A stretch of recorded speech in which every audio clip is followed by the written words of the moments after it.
Elérkeztünk a felújított épület első részéhez.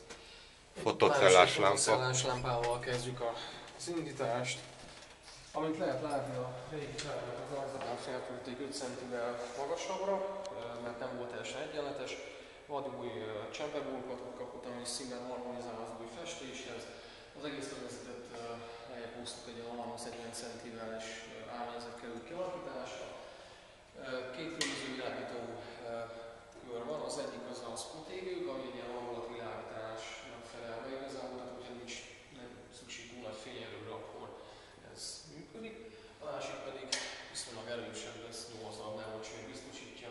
Ezek már azért egy olyan fényerőt biztosítanak, ami már étkezéshez akármihez megfelelő. A falak lehetnek módban szalagonnal, tehát most már lassan egy nem tud kiütni rajtuk, szellőzők lettek elhelyezve, ami a levegő cirkuláltatását segíti elő. Egyedül a régi fűtőtestek lettek visszaépítve a régi fűtéselemei közül.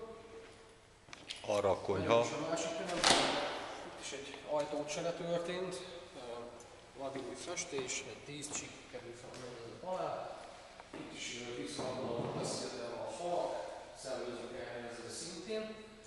És itt van a leglátványosabb része a felújításnak az új mosdó. Ez kulturális. egy teljesen modern és a legtöbb igénynek megfelelő külön férfi és női mosdót tartalmaz. Eléggé lemondott állapotú konyhát és a raktárat is felújították. Itt annyi kimentett egy gáttelésben és egy festésben, viszont van egy új ilyen ipari méretű mosogatókanyunk, ami már azért 40-50 személyre is könnyebben el lehet mosogatni. Van egy új gáztűzhely beépítése kerül, és még annyi változott, hogy gázérzékelős főcsapot helyeztek el rajta, tehát nagy isten gázszivárgás történik, akkor azonnal le is zárja.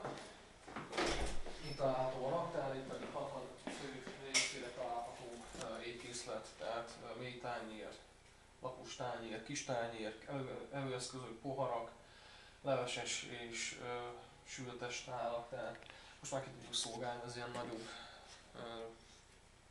volumenű bérléseket is, ahol szükség van étkészletekre.